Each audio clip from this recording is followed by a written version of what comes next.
Moving forward, I would like to now invite the fourth panel of the day based on the topic Cost-Benefit Analysis of India's Regional Groupings.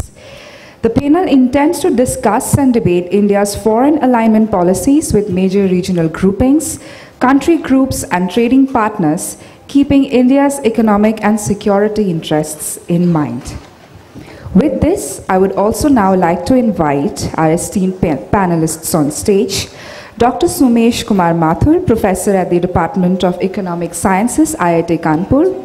Dr. Archana Srivastava, BITS, Pilani, Hyderabad. Dr. Ishita Ghosh, Professor at Symbiosis International University. Dr. Ishita Ghoshal, Assistant Professor at Fergusson College, Pune. Mr. Mustajab Khatir, BITS, Pilani, Hyderabad. And Dr. Savita Gautam, Professor at the New Delhi Institute of Management. I would also request Dr. Somesh Kumar Mathur to moderate the session. Thank you. This is a session on foreign policy, and one of the components of foreign policy is the free trade area. It's after 10 years, after a gap of 10 years, a lull of 10 years, that we have started signing the free trade areas, the recent being India-Australia Comprehensive Agreement. Earlier there was UAE.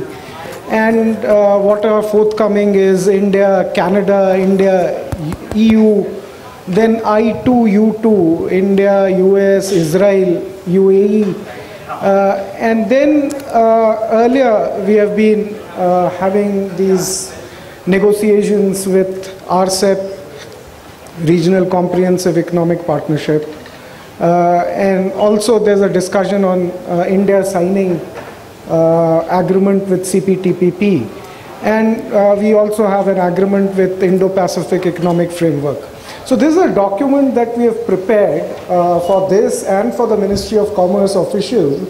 This is a big document, 125 pages.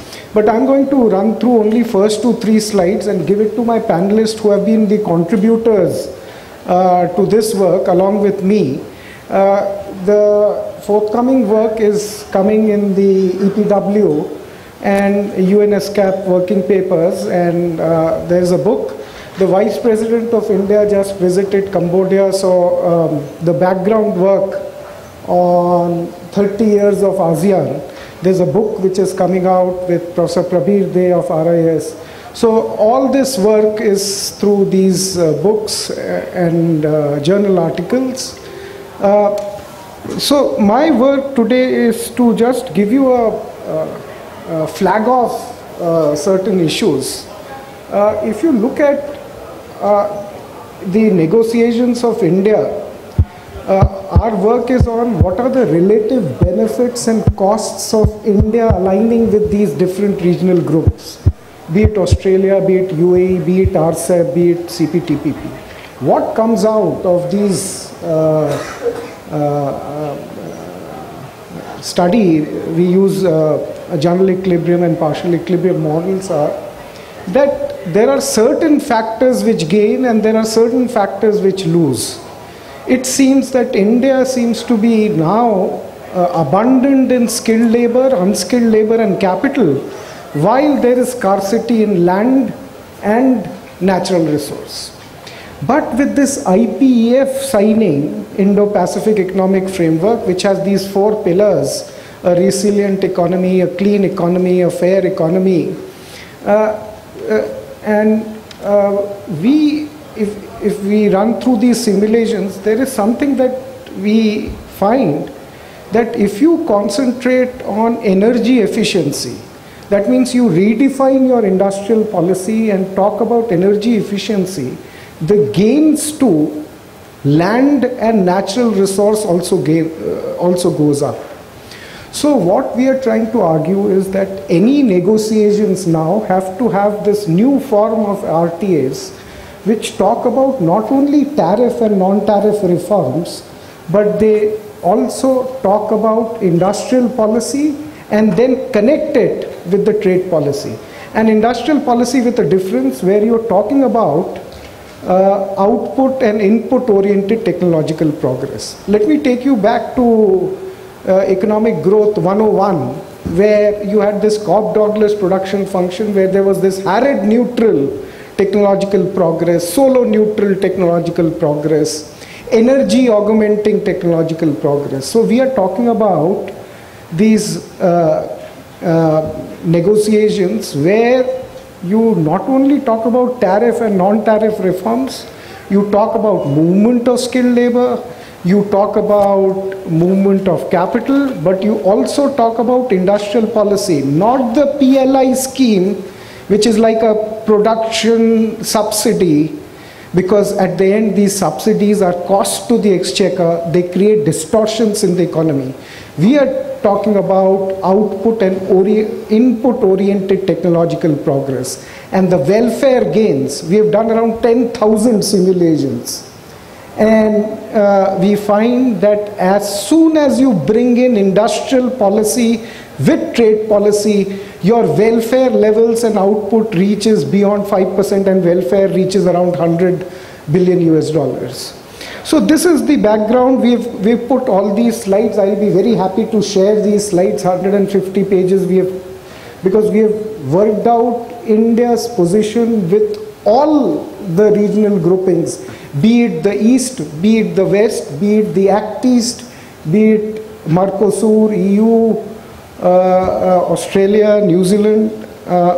And what's important is, I'll just end with these some figures, because we economists, unless until we support our argument with the figures, if you look at our tariff rates for these different regions, Chile and Peru, France and UK, Oceania, East Asia, if you work out India's average tariffs, they have come down from 60% to meager 18%.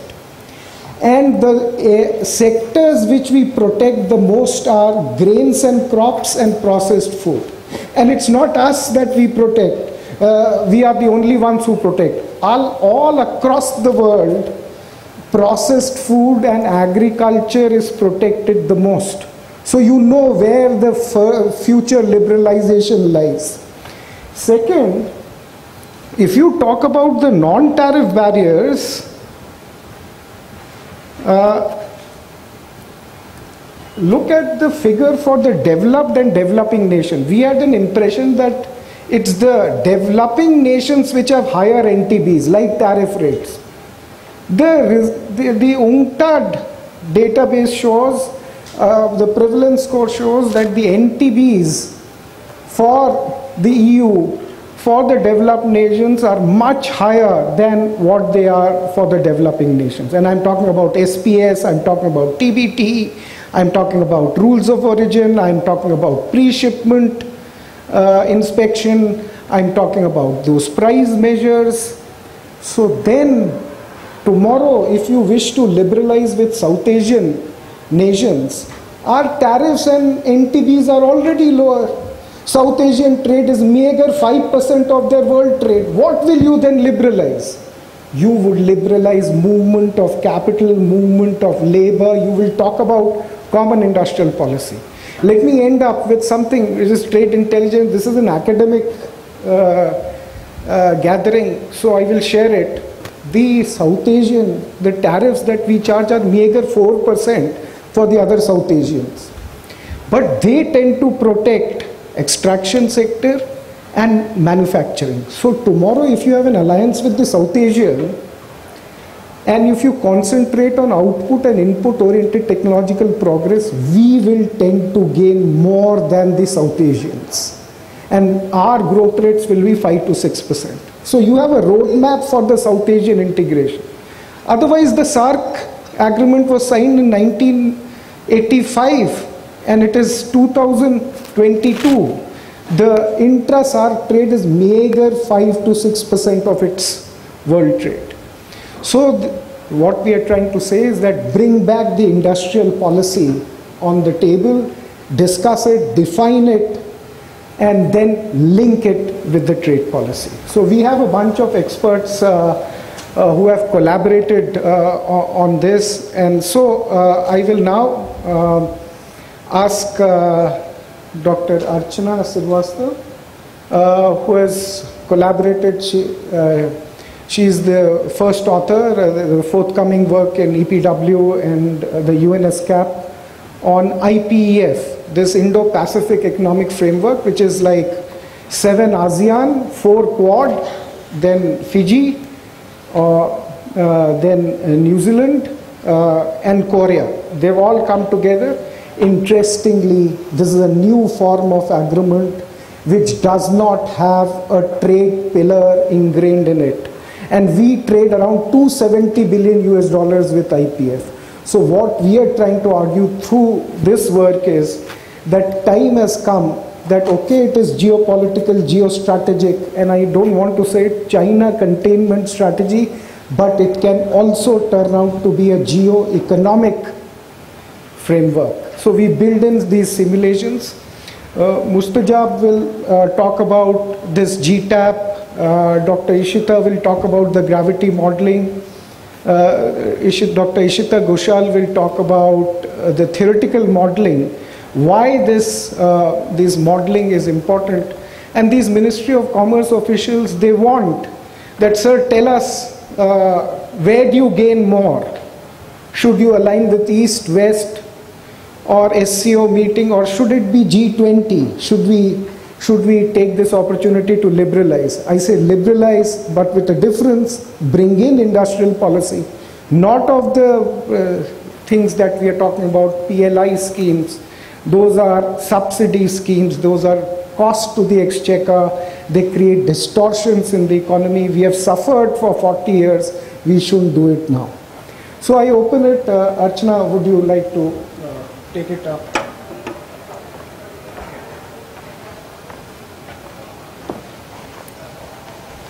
Thank you. Thanks to ISB and Bharati School of Public Policy for giving us this opportunity. I collaborated 1 year back with Professor Mathur on this work of India collaborating with different regions, and we started our work with, I'll be talking about like whatever work we have done related to, and then what conclusions we have got. So we started working on Indo-Pacific Alliance. So there were 46 countries where we concentrated our work, which are like along the Indo-Pacific region, and we started doing the GTAP simulations. GTAP is a software which does the simulations in the general equilibrium framework. So it talks about the economy-wide impact of tariff, non-tariff liberalizations, or whatever sort of liberalization we want to bring in.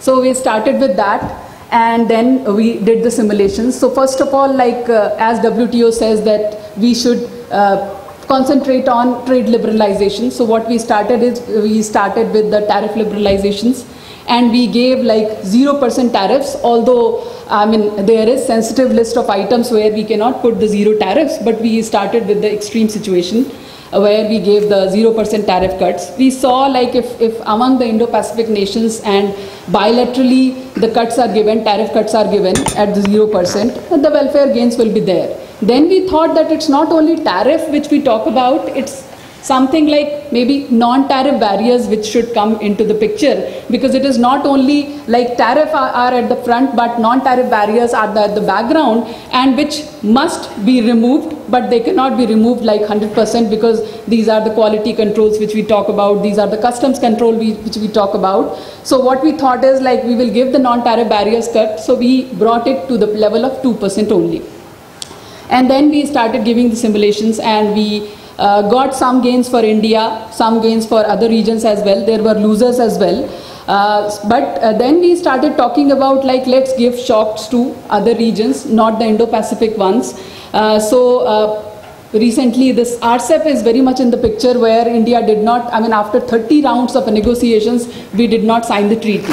So if free trade is so good, why didn't we sign the treaty? The major reason which was given was that we had a huge negative trade balance. I mean, if we sign this treaty, we will have a huge negative trade balance with China, and which we may not be able to afford. So we did not sign the treaty. So what we did was, like now we went in this paper a little more forward, giving the tariff cuts, non-tariff cuts, and we started talking about a little bit of deeper trade liberalization policies. As he said, like common industrial policy, capital flows and all that. We brought it into the picture. And then what we realized is we gave the three simulation scenarios. One is like with the RCEP countries bilaterally if India liberalizes. Second one, RCEP as a whole, with that it's in the form of comprehensive treaty if India liberalizes. And the third one is the one in which RCEP as it is we try to analyze without like having India into the picture. So we saw the gains were maximum when we bilaterally liberalized. Second one in which in the comprehensive ones, the gains were little less. RCEP as it is, the gains were negative. So what we thought is like general equilibrium model, it has some limitations like the perfect competition, constant returns to scale, which may not be valid. So let's try, changing the closures of the GTAP model, and this is what we did. We changed the closures to unemployment and all that. The welfare gains were slightly reduced, but they were almost like positive. So then we went ahead with the partial equilibrium analysis where we talk about the gravity modeling, and we took the trade diversion and trade creation dummies and we tried to see. So what overall results we got is like if India joins the RCEP also, the gains are like apart from the actual trade, the gains are going to be little lesser only. So gains are there, but we need to follow the deeper liberalization policies rather than only concentrating on this tariff and non-tariff barriers. Apart from that, there are like there is one more paper where we talked about free trade area of India with ASEAN, because ASEAN is one of the emerging blocs where like lot of treaties are happening, a lot of like regional agreements are being signed. So we talked about that, and there also we realized that it's not only tariffs, it's not only non-tariff barriers, but we need to talk about the deeper integration policies where we can talk about little more capital flows, labor liberalization, labor flows, and common industrial policies. Recently one of our paper got accepted in Economic and Political Weekly where we talked about the IPEF. So all of us know that IPEF is not a trade agreement, but it is a trade facilitation agreement where we talk about this resilient economy, where we talk about the clean economy and all that. So we use the GTAP version and we use the GTAP-E version where we talked about like the climate and all rather than only the trade and tariff and non-tariff barriers liberalization, but we also talked about the trade facilitators facilitating things using the GTAP and another variant GTAP-E that is like takes care of the energy or the clean economy section, and there also we found out like the positive gains for India. So in almost all these papers we find that there are gains for India, but we don't need to only concentrate on the tariff liberalization which is like at the topmost priority. And as sir said that SAARC, so many years have happened, but the trade has barely increased. Why? Because it's not only about the trade policies, it's not only about the tariff liberalization or the non-tariff liberalization, but we need to think something beyond that. So this is the overview of all our work which we have done. Professor Mathur has done hundreds of simulations with India, with all the countries in the region. Lots of inputs we can have. But in almost all of them, the welfare gains are there if we go for the deeper liberalization policies, given the political boundaries allow us. Thank you. Thank you, Archana. Can you hear me? Yes, sir. Yeah. So that brings me to another point. US average tariffs are meager 2% and Chinese are meager 6%. So this US-China trade war, where they are saying that the mutual tariffs will be raised to 25%, you know what will be the impact? It will be the trade balance which will get impacted, and our simulations have shown that US-China, it's the Chinese which will lose more. Both will have a positive trade balance, but when it comes to employment, GDP, and the returns to factors, they will be the ones which will go down. So that brings me to Dr. Savita Gautam, who has been doing a lot of work. Earlier her work was on trade in fisheries. You know, recently, just last year in June, at the WTO negotiation meet, we agreed on having subsidies for the fishery sectors I don't know, you have to correct me, for next 25 years.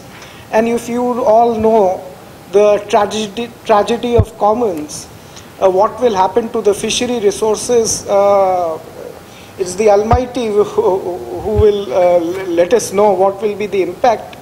But the idea is that you have to define merit versus non-merit subsidies.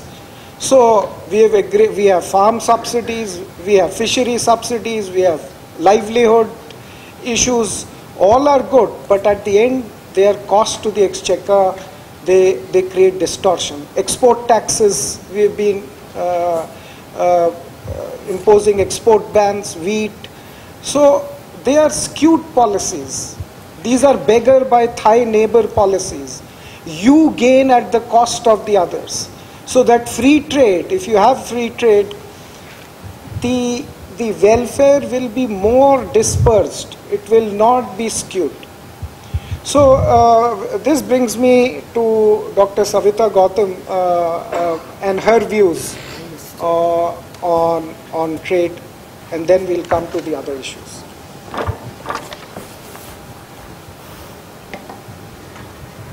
Thank you very much. So our first, Dr. Somesh is the moderator, and Archana just spoke about what kind of work they have been doing. Of course, I was also, associated with a lot of work which was done by Dr. Somesh Mathur.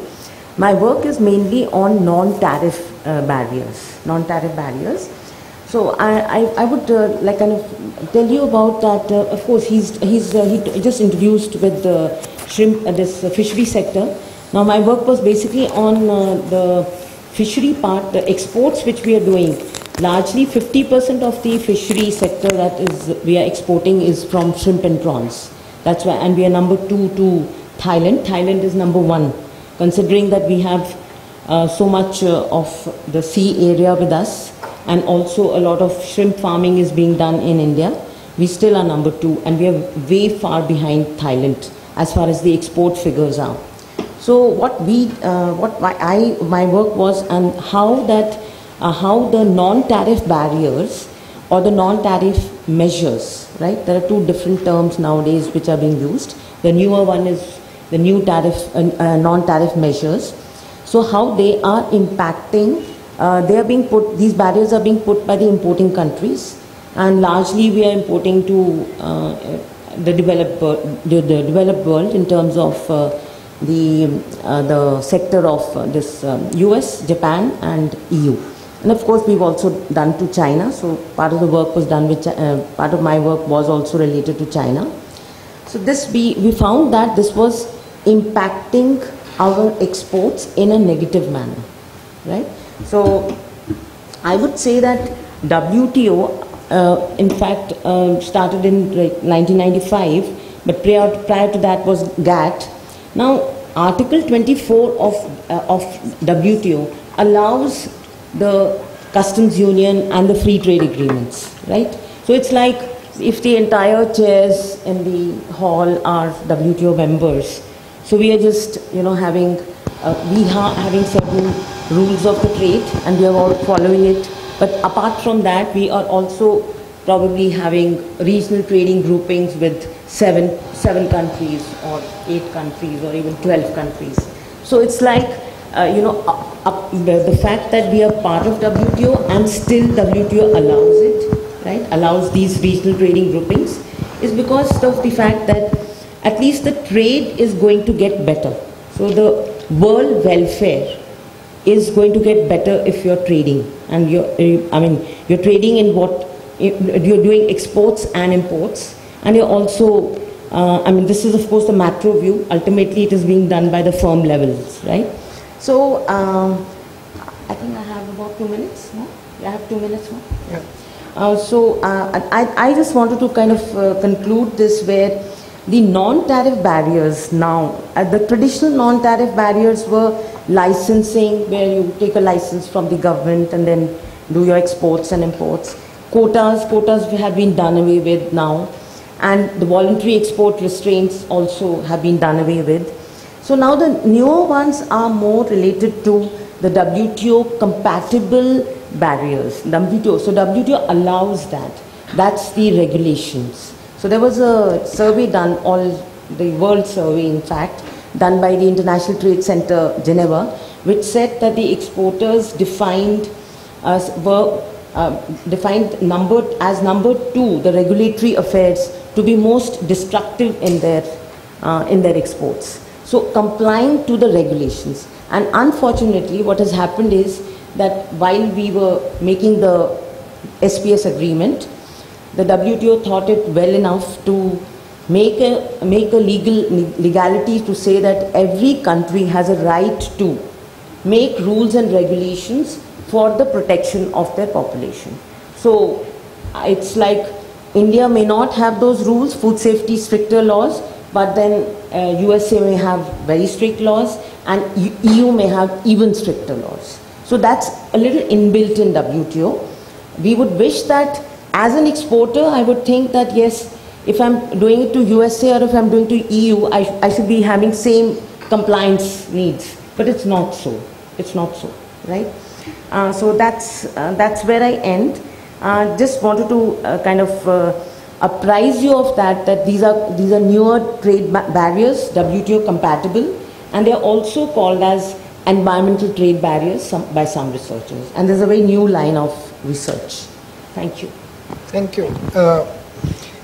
Coming to gravity model, which is a partial equilibrium model, it was first used by Walter Izard, who was teacher of Professor Amartya Sen. And then Jean Tinbergen, in the morning you talked about the first Nobel laureate. So the most simple form of gravity model, it links distance and the size of the economy. Lower the distance, larger the trade. Larger the size, larger the trade. But with these new trade models coming up, the Cheney's, the Reddings, the Ottavianos, they have contested this. So larger the distance, larger the trade. Now you must be thinking, what's the reason? Well, it's the quality which matters, and so productivity of firm, economies of scale, they have assumed importance. So the application of gravity, I leave it to Dr. Ishita from Symbiosis to expound more on this. Thank you so much. Thank you so much, Professor Mathur. Thank you so much, ISB, for this opportunity. As Dr. Mathur said, we look at trade and gains from trade, any kind of analysis of or from trade, through general equilibrium and through partial equilibrium. And the gravity model of trade is a partial equilibrium device. It has recently gained a lot of popularity and is based on the gravity model as was proposed by Newton. This is economics borrowing from physics. Without getting into the technicalities of it, Professor Mathur mentioned about the latter day models which have been developed from the gravity model and are fine-tuned to more and more variables which help us look at a lot of applications and policy decision making through this tool. It's an econometric it's a regression, it's a panel regression essentially, but there are a lot of sophisticated additions that have come up. Now, as far as Novi is concerned, Sir mentioned Novi, he used the gravity model that was propounded by Anderson and Van Wynkoop, and after applying some manipulations, he derived a micro-founded measure for international trade costs. As far as costs are concerned, that is one of our biggest issues that we are grappling with, cutting down on costs, and costs not necessarily coming from monetarily measurable terms, but costs that arise from something like we should be trading more with Pakistan because they are our neighbors. we are culturally similar, our terrain is similar, it would help to trade with them, but we don't. And that is not necessarily purely out of economics, but because of other cultural and social issues, political issues, which come in the way and act as a cost. So Novi's model helps us figure out what kind of costs are being spent on as far as trade and trade policies are concerned, or maybe bring in policies which will cut down on the costs. I am not getting into the details of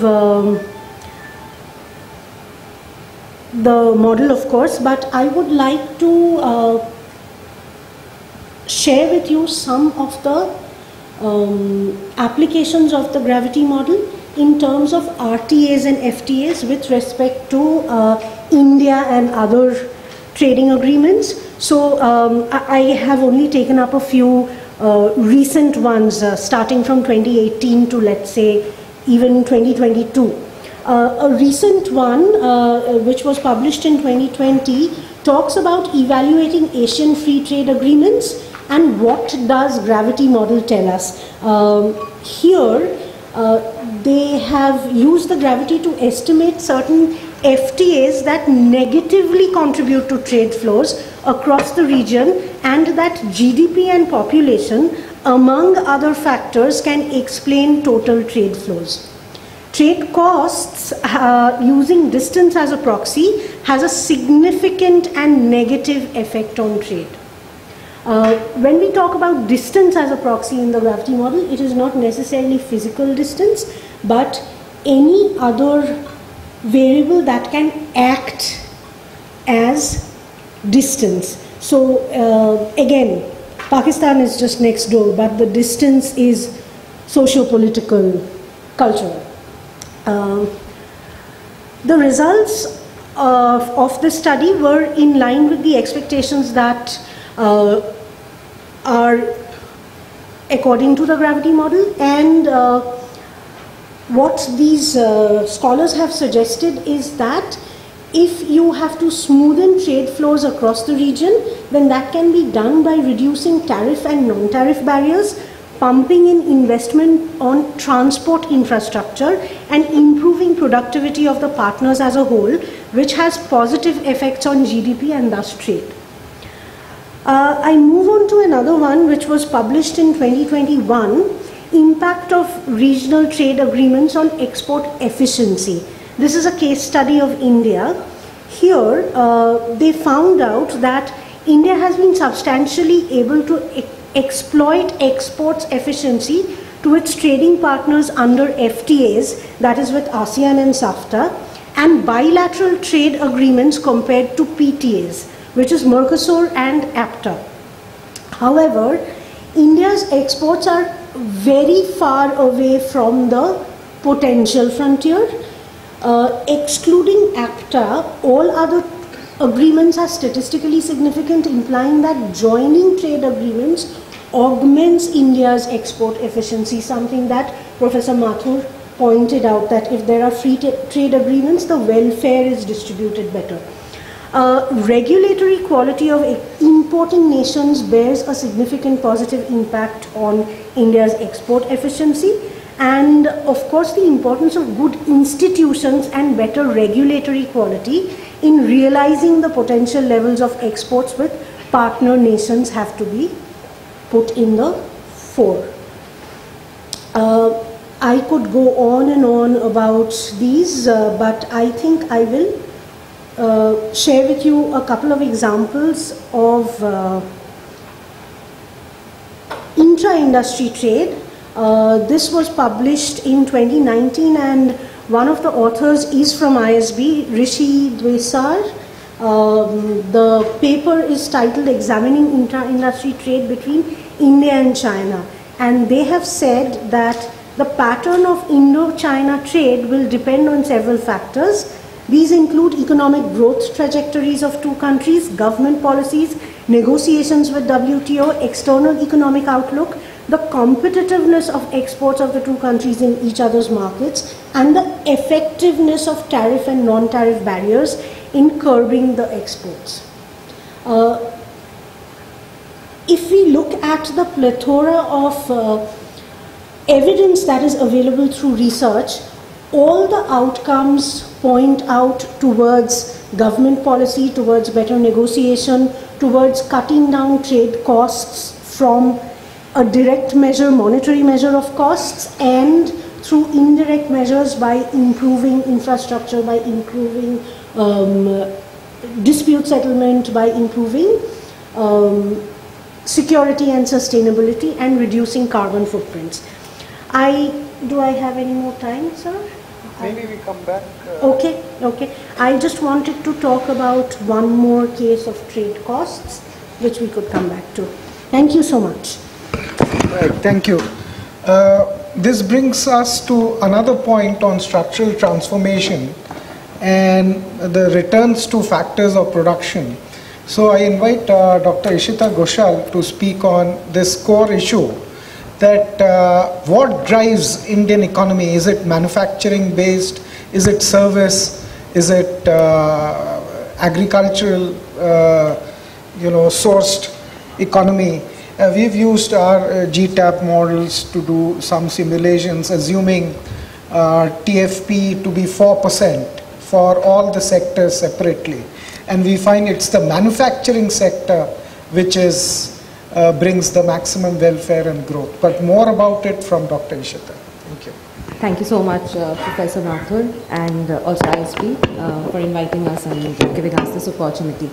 So I'm going to start, and I'm going to keep things as brief as possible. I understand we are extremely pressed for time. So I'm going to start with what Dr. Archana had mentioned right at the beginning about how the simulations that were conducted under the 3 scenarios.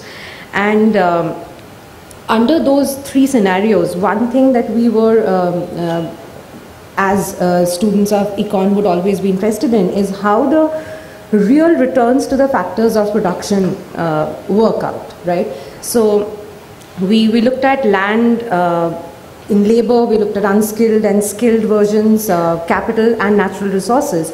And as Professor Mathur mentioned a little while earlier, that we realized that land and natural resources showed a very different kind of pattern from the rest of them, right?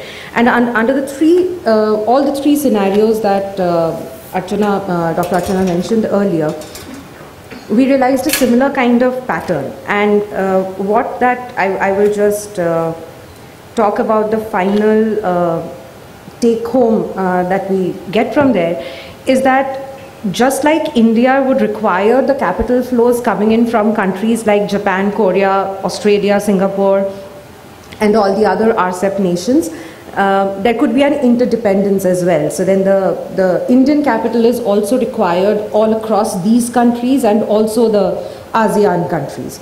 And along with that, India being even more connected with the RCEP nations already through enhanced trade and services and GVCs, transport and communication. So that is one area that we can think of bringing into the policy discussion about how that can be built on. In this, one thing that arises also is because we are being more and more concerned about the climate matter and how energy efficiency can be integrated with all of this. There has been a plethora of work in the recent times which talks about how trade and carbon emission both from the production side and the consumption side would come into the picture, and how our policies should be directed towards reducing those kind of carbon footprints, right? So we realize how the returns to land and natural resources, what Professor Mathur was saying earlier, these 2 factors gain more when we move towards a more energy efficient kind of trade structure. And that kind of shows that a particular factor of production which was being considered as a scarcity could be converted into a surplus if we focus more on energy efficient measures of production and ways of, if we change the ways of doing these things, of the production processes.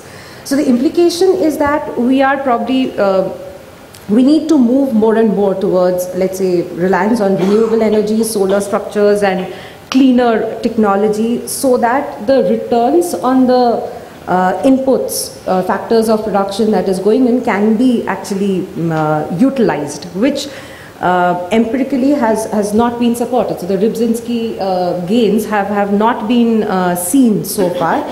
So we can, if we can move towards a structure so that we can utilize on what the theory already recommends and suggests that it could be achieved or it should be achieved, so we can kind of take care of that. There was a previous work that we had done where we had looked at how energy consumption and growth of an economy could be related. So we had essentially extended the standard solo model that we have for growth theories, and we tried to bring in energy efficiency as a part of the input of the production. And with respect to different developing and developed economies, and trying to see how those relationships can be tested. So I'm just going to briefly talk about how so the results of that paper. We realized that the per capita energy consumption ends up having a negative impact on growth of per capita GDP in developing economies, but positive impact in case of developed economies, right? And the one of the reasons why that could have happened is because the energy consumption expenditures, the way it is being divided in the two sets of countries. So when we are engaging in trade as well, we might want to take this into consideration, that it's not only about the energy that is being used up during the production process, but also what is being consumed. And once we look at energy efficiency from a holistic point of view, if that can be utilized to move more towards producing and consuming products that can support this act and then move ahead in the trade factor. The last point that I would like to talk on is from the point of view of monetary tightening and how that line of policy comes in to impact trade, and a little bit about how India has worked in that aspect. So we understand how the monetary controls and the interest rate, which eventually goes on to become the cost of borrowing capital or the price of capital, right?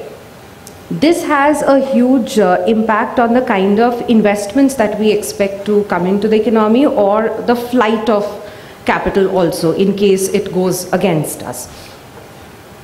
So in this entire story, again, another point that comes in is the idea of the capital account convertibility. Mostly we do talk about a lot about the current account and the balances that are there in the current account, and we are worried that if we open up, it will become even more negative. But how the capital account of the balance of payments along with the current account, they come together in kind of defining whether we should move in towards a particular trade option or not. And monetary tightening plays a very, very important role in deciding whether capital will fly out of the country or the capital would flow in, and which in turn again is guided by the capital account convertibility, which again is a very strong policy statement, right? And one thing that I would like to mention here is that there has been kind of an back and forth between two groups of policymakers in our country about whether India should be more, our capital account should be more convertible or not. And I think mostly around the 2008 crisis, we realized that because of the comparatively lesser convertible capital account, the flight of capital was not as much as it would have been otherwise, and that in a way helped the country to jump back from the kind of crisis that we faced, and researchers believe that other countries which faced a similar scenario but had more convertible capital account, they fared comparatively worse than us. So if we allow our capital accounts to be more convertible, so of course that kind of opens up the economy more, and a lot of inflow and outflow of capital stock would happen, which would then lead to a lot of more production, which then can allow us to specialize and then trade and so on. But with the kind of policy that is in place, which defines what kind of an economy do we want to be when it comes to the capital account convertibility, that along with the monetary tightening decisions will define how much do we expect capital to come in, to go out, and how much can we hold on to. So for the domestic building of the economy, the structural setup of the economy, those kind of investments become very important. And without those investments, again, we cannot draw a map for the kind of direction that we would want to take our trade relations in. In this, again, of course, all of this goes on to affect the exchange rate. And what we have seen in emerging economies particularly, there is a very high exchange rate pass-through towards the import prices and not so much towards the export prices.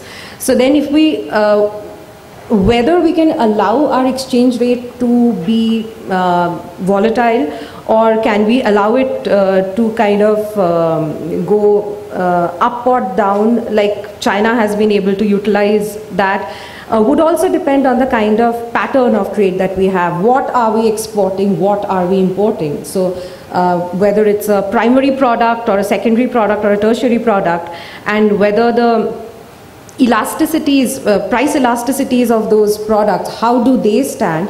All of that together would eventually help us understand what direction the trade should go in. So I'm going to stop here, and of course we can take the discussion ahead in the question answer session. Thank you. Okay, the last speaker is Mustajab. Please join in and tell us about this GTAP model, which is a set of nonlinear simultaneous equations. So if you give a shock to one of the variables, what impact does it have on the other sectors in your economy and 141 regions across the world? That's GTAP. All our textbooks talked about partial equilibrium models. So probably it is time to insert this GTAP modeling, but you need to know the relationships. And with your social science background, I think those relationships become quite important. Thank you, sir. So the first thing is a brief overview of what GTAP is. As sir has mentioned, it's a system of non-linear equations. In economics, we have this problem that we can't control the environment, we can't understand what happens to a particular variable if something else happens. So we tend to have a partial equilibrium analysis, but we know that that is not true, and usually it's kind of misleading. So if we have an open experiment within the entire economy, we have to understand how many simultaneous equations can be played together, so that if there is a single change in one particular variable, what kind of impact will have on the entire economy across sectors, across factors of production, and over a period of time. So GTAP kind of gives us a very clear idea as to what will happen to the economy. So it also incorporates what behavioral equations we have. So if there is a particular tariff that goes down, will it necessarily improve the imports of a particular commodity or not? That depends upon the kind of utility that we derive out of consuming or not consuming that commodity. So all of those behavioral equations put together gives us a very concise understanding of what will happen to the economy.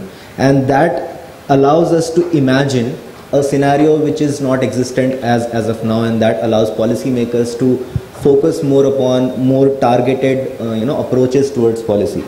So I have used GTAP for the purpose of a single simulation that I've done. Of course, like I've done many others, but this is an interesting one in the sense that SAARC and ASEAN, or these two countries, these two trading blocs, if together they merge and form a trading bloc, what happens to the global economy and also to the economies within.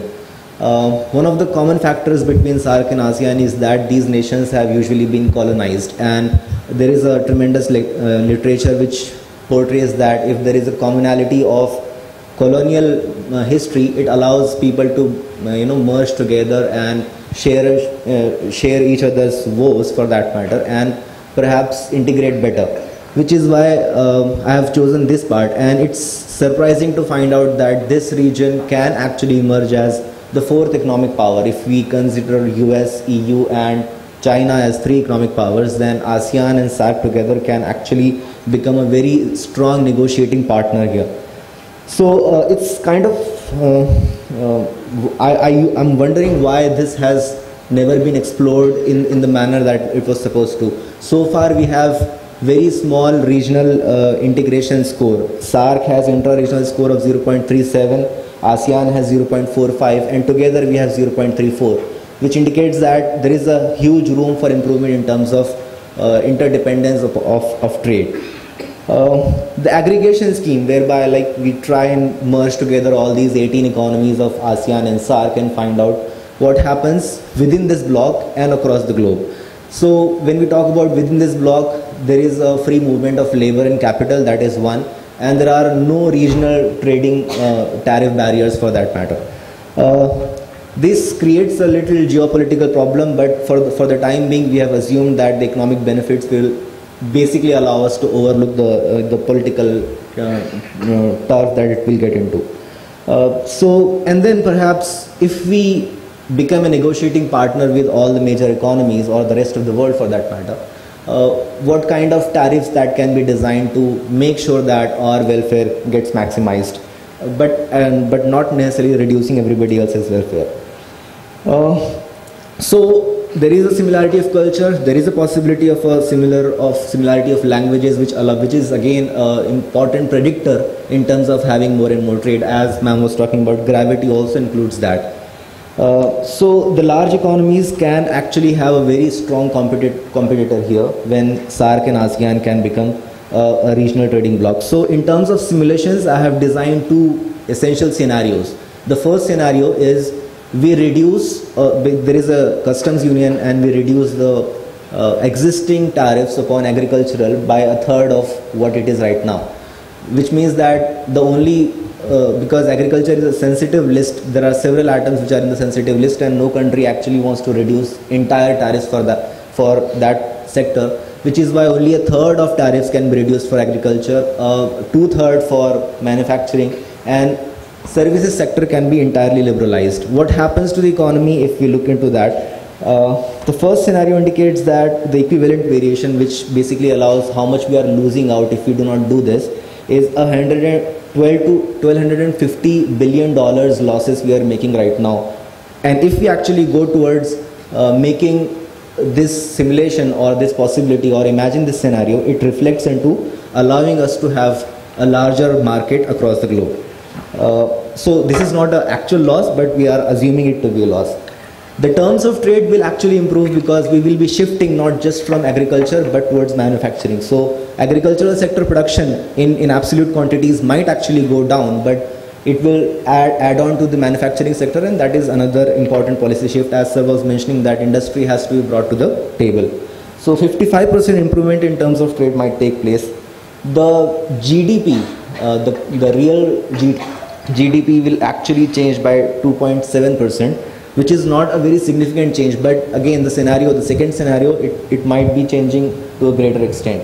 So the returns to factors, which mean unskilled labor or skilled labor, capital, natural resources, all of these factors will have a higher returns, about 96%. The returns to factors will actually increase by 2 times. So the second scenario that I've talked about I'm going to talk about is, instead of tariff barriers, what if we remove the non-tariff barriers, which are rather more pernicious to the economy? And they are usually not very easy to identify. There are several papers which say that each and every economy has to devise its own policy, and we have to accommodate for all of the non-tariff barriers.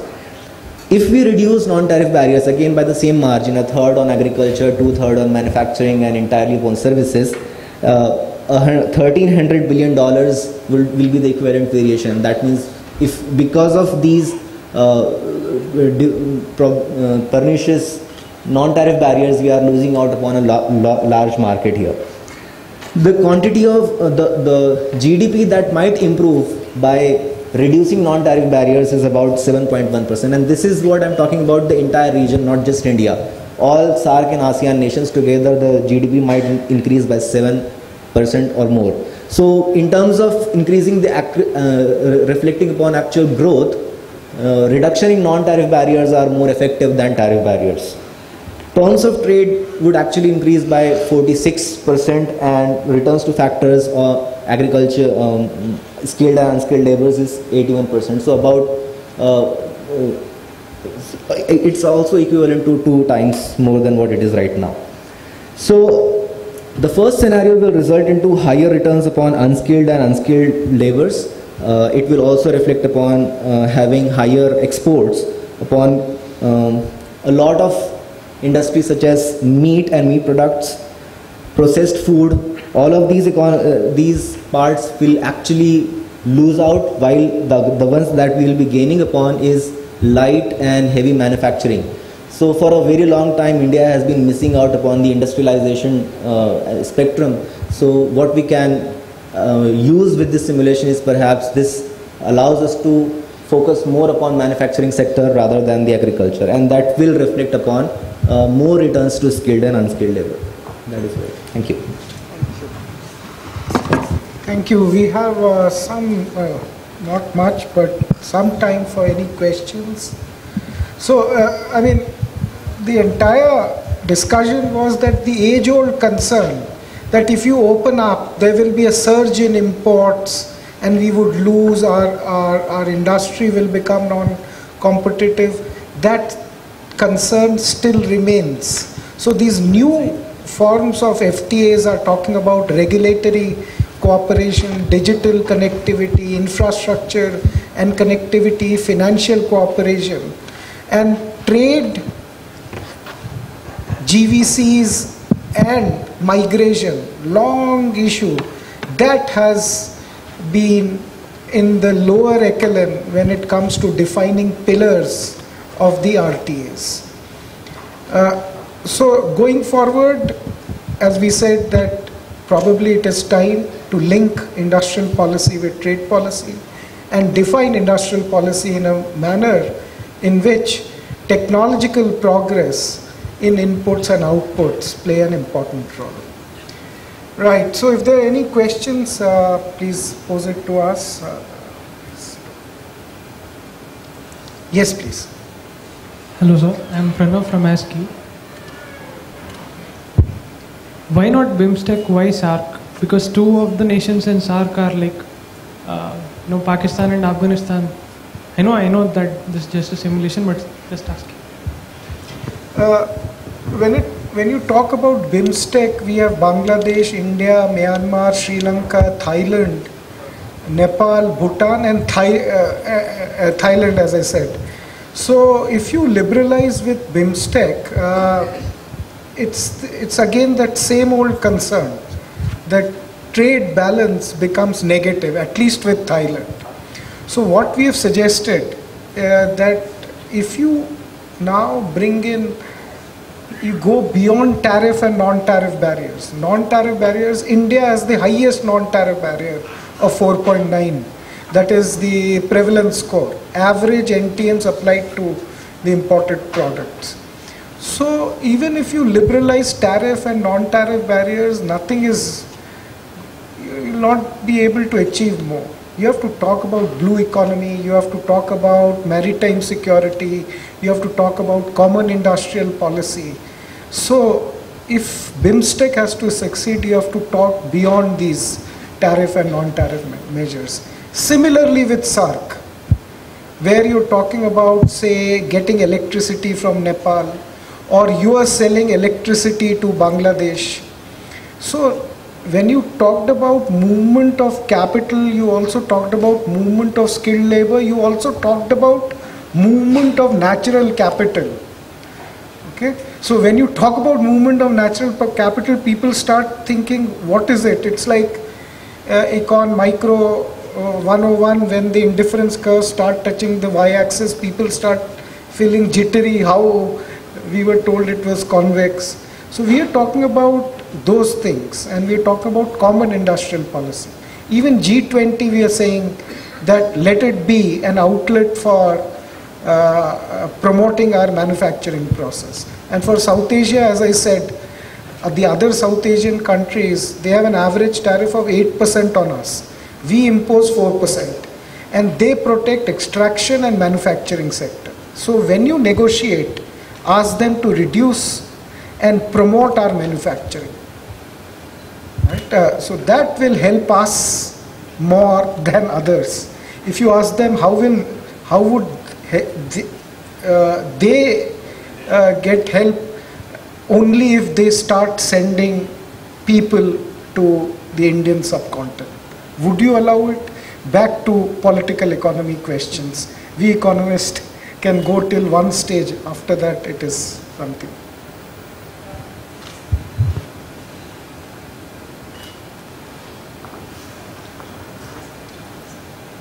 Right, any more questions? Yes, please. China became the manufacturing factory of the world. Can India also become? Because there are human rights violations and COVID excesses in China. So because of that, can India how will these regional groupings and G20 presidency enhance the status of India? Yeah, brilliant question. Actually, if you look at the world GDP of 94 trillion, China's contribution has been 18 trillion. And for the last 3 decades, they focused on these 3 E's: electronic, electrical and engineering products. If you look at their share, it was around 2 to 3% in the 90s. That share has gone up to 13%. World output share has gone to around 11 to 12%. So that is how they change their economies. If we can focus on village development, 4IR technologies, if we can focus on 5Gs, if we can, use MSMEs, our MSMEs, use the agricultural resources and biotechnology to convert it into alternative energy sources like methanol and ethanol and bio-CNG, I think we can transform our economy. About the human rights and issues, those are issues related to China as specific. Good that we are a democratic institution. Of course, decision making takes time, but then those issues are dealt in our own way. Because in democracy, what is important is identifying that India is a welfare state. That should be the core. So rule of law, health and education, I think these are core issues which are very important. So when I talked about merit and non-merit subsidies, I think these are the ones which are core to the Indian economy. Thank you.